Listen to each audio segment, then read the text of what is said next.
एक समय बृहस्पति जी ब्रह्मा जी से बोले, हे ब्राह्मण श्रेष्ठ, आप अत्यंत बुद्धिमान, सर्वशास्त्र और चारों वेदों को जानने वालों में श्रेष्ठ हो। हे प्रभु, कृपा कर मेरा वचन सुनो। चैत्र व अश्विन मास के शुक्ल पक्ष में नवरात्र का व्रत और उत्सव क्यों किया जाता है? इस व्रत का क्या फल है? इसे किस प्रकार करना उचित है?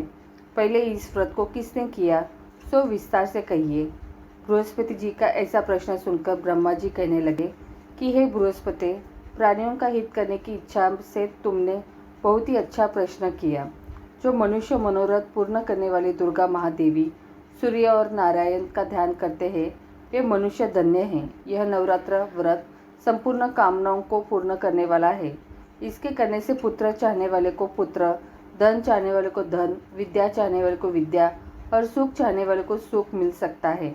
इस व्रत को करने से रोगी मनुष्य का रोग दूर हो जाता है और कारागर हुआ मनुष्य बंधन से छूट जाता है। मनुष्य की तमाम आपत्तियां दूर हो जाती है और उसके घर में संपूर्ण संपत्तियां का आकर उपस्थित हो जाती है। बंध्या और काक बंध्या को इस व्रत के करने से पुत्र उत्पन्न होता है।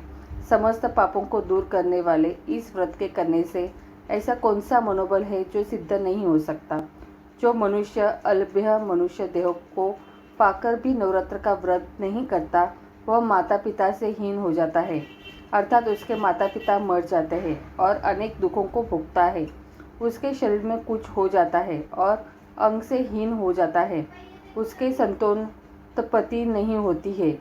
इस प्रकार वह मूर्ख अनेक दुख भोगता है।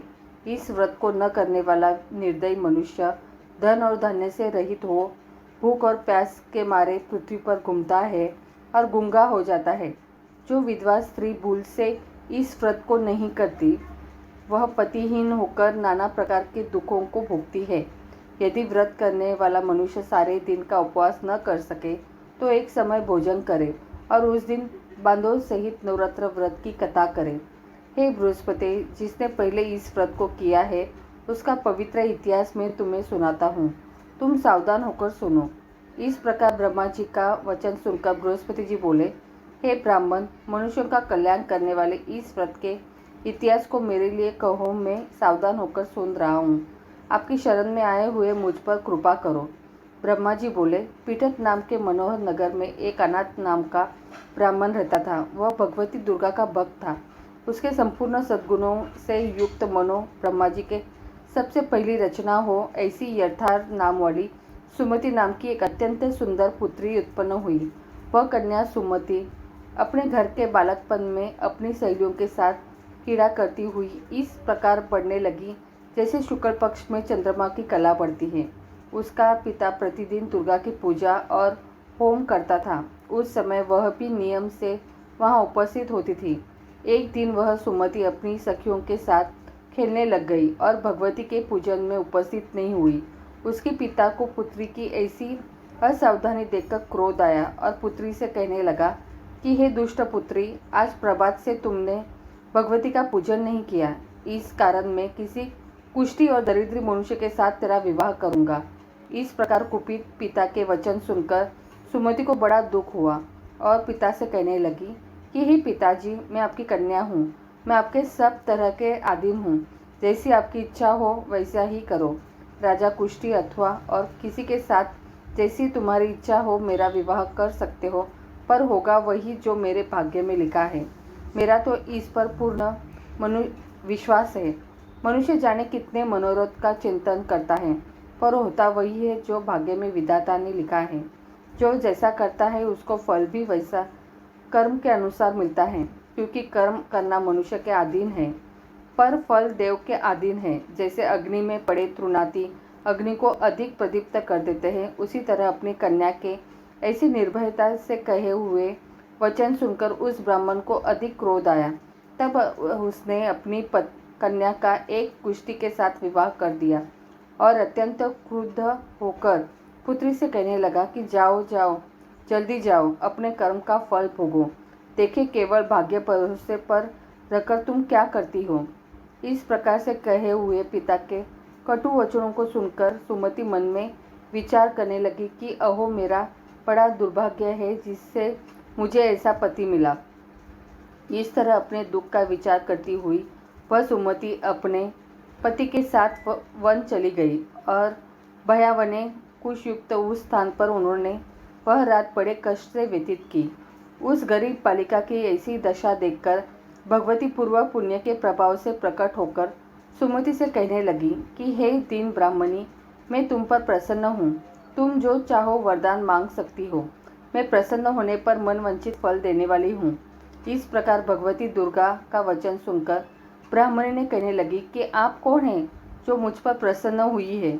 वह सब मेरे लिए कहा और अपनी कृपा दृष्टि से मुझ दीन दासी को कृतार्थ करो। ऐसा ब्राह्मण का वचन सुनकर देवी कहने लगी कि मैं आदिशक्ति हूँ और मैं ही ब्रह्म विद्या और सरस्वती हूँ। मैं प्रसन्न होने पर प्राणियों का दुख दूर कर उनको सुख प्रदान करती हूँ। हे ब्राह्मणी, मैं तुझ पर तेरे पूर्व जन्म के पुण्य के प्रभाव से प्रसन्न हूँ। तुम्हारे पूर्व जन्म का वृतांत सुनाती हूँ, सुनो। तुम पूर्व जन्म में निषाद की स्त्री थी, अति पतिव्रता थी। एक दिन तेरे पति निषाद ने चोरी की। चोरी के करने के कारण तुम दोनों को सिपाहियों ने पकड़ लिया और ले जाकर जेल खाने में कैद कर दिया। उन लोगों ने तेरे को और तेरे पति को भोजन भी नहीं दिया। इस प्रकार नवरात्र के दिनों में तुमने न तो कुछ खाया और न ही जल ही पिया। इसलिए 9 दिनों तक नवरात्र का व्रत हो गया। हे ब्राह्मणी, उन दिनों में जो व्रत हुआ उस व्रत के प्रभाव से प्रसन्न होकर तुम्हें मनवंचित वस्तु दे रही हूँ। तुम्हारी जो इच्छा हो वह वरदान मांग लो। इस प्रकार दुर्गा के कहे हुए वचन सुनकर ब्राह्मणी बोली कि अगर आप मुझ पर प्रसन्न हैं तो हे दुर्गे, आपको प्रणाम करती हूँ। कृपा करके मेरे पति को कुछ को दूर करो। देखी कहने लगी कि उन दिनों में जो तुमने व्रत किया था उस व्रत के एक दिन का पुण्य अपने पति का कुछ दूर करने के लिए अर्पण करो। मेरे प्रभाव से तेरा पति कुछ ही से रहित और सोने के समान शरीर वाला हो जाएगा। ब्रह्मा जी बोले। इस प्रकार देवी का वचन सुनकर वह ब्राह्मणी बहुत प्रसन्न हुई और पति को निरोग करने की इच्छा से ठीक है ऐसे बोली। तब उसके पति का शरीर भगवती दुर्गा की कृपा से कुष्ठहीन होकर अति कांतियुक्त हो गया, जिसकी कांति के सामने चंद्रमा की कांति भी क्षीण हो जाती है। वह ब्राह्मणी पति की मनोहर देह को देखकर देवी को अति पराक्रम वाली समझकर स्तुति करने लगी कि हे दुर्गे, आप दुर्गत को दूर करने वाली, तीनों जगत की संताप हरने वाली, समस्त दुखों को दूर करने वाली, रोगी मनुष्य को निरोग करने वाली, प्रसन्न होने पर मनवांछित वस्तु को देने वाली और दुष्ट मनुष्य का नाश करने वाली हो। तुम ही सारे जगत की माता और पिता हो। हे अम्बे, मुझ अपराध रहित अबला के मेरे पति ने कुष्ठी के साथ विवाह कर मुझे घर से निकाल दिया। उसकी निकाली हुई पृथ्वी पर घूमने लगी। आपने ही मेरा इस आपत्ति रूपी समुद्र से उद्धार किया है। हे देवी, आपको प्रणाम करती हूँ। मुझ दिन की रक्षा कीजिए। ब्रह्मा जी बोले, हे बृहस्पति, इसी प्रकार उस सुमति ने मन से देवी की बहुत स्तुति की। उससे हुई स्तुति सुनकर देवी को बहुत संतोष हुआ। अब ब्राह्मणी से कहने लगी कि हे ब्राह्मणी, उदालय नाम का अति बुद्धिमान, धनवान, कीर्तिवान और जितेंद्रिय पुत्र शीघ्र होगा। ऐसे कहकर वह देवी उस ब्राह्मणी से फिर कहने लगी कि हे ब्राह्मणी, और जो कुछ तेरी इच्छा हो वही मनवंचित वस्तु मांग सकती है।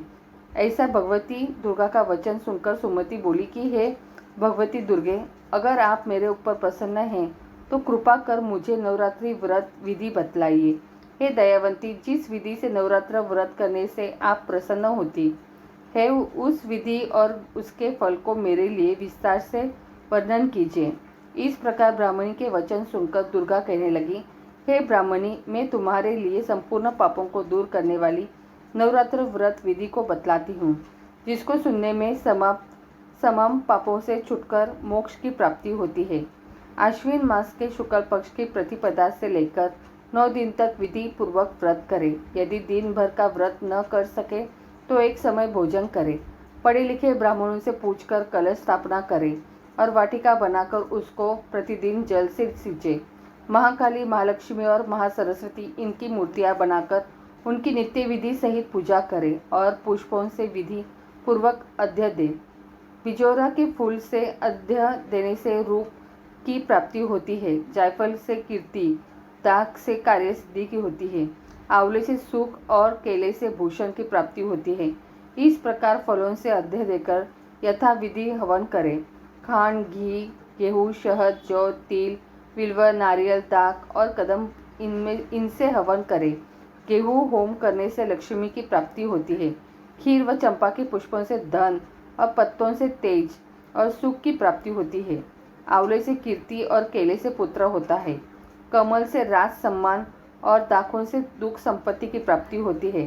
खंड, घी, नारियल, जौ और तिल इनसे तथा फलों से होम करने से मनवंचित वस्तु की प्राप्ति होती है। व्रत करने वाला मनुष्य इस विधान से होम कर आचार्य को अत्यंत नम्रता से प्रणाम करे और व्रत की सिद्धि के लिए उसे दक्षिणा दे। इस महाव्रत को पहले बताई हुई विधि के अनुसार जो कोई करता है उसके सब मनोरथ सिद्ध हो जाते हैं। इसमें तनिक भी संशय नहीं है। इन 9 दिनों में जो कुछ दान आदि दिया जाता है उसका करोड़ों गुना मिलता है। इस नवरात्र के व्रत करने से ही अश्वमेध यज्ञ का फल मिलता है। हे ब्राह्मणी, इस संपूर्ण कामनाओं को पूर्ण करने वाले उत्तम व्रत को तीर्थ, मंदिर अथवा घर में ही विधि के अनुसार करें। ब्रह्मा जी बोले, हे बृहस्पति, इस प्रकार ब्राह्मणी को व्रत की विधि और फल बताकर देवी अंतर्ध्यान हो गई। जो मनुष्य या स्त्री इस व्रत को भक्तिपूर्वक करता है वह इस लोक में सुख पाकर अंत में दुर्लभ मोक्ष को प्राप्त होता है। हे बृहस्पति, यह दुर्लभ व्रत का महात्म्य मैंने तुम्हारे लिए बतलाया है। बृहस्पति जी कहने लगे, हे ब्राह्मण, आपने मुझ पर अति कृपा की जो अमृत के समान इस नवरात्र व्रत का महात्म्य सुनाया। हे प्रभु, आपके बिना और कौन इस महात्म्य को सुना सकता है। ऐसे बृहस्पति जी के वचन सुनकर ब्रह्मा जी बोले, हे बृहस्पति, तुमने सब प्राणियों का हित करने वाले इस अलौकिक व्रत को पूछा है, इसलिए तुम धन्य हो। यह भगवती शक्ति संपूर्ण लोकों का पालन करने वाली है। इस महादेवी के प्रभाव को कौन जान सकता है।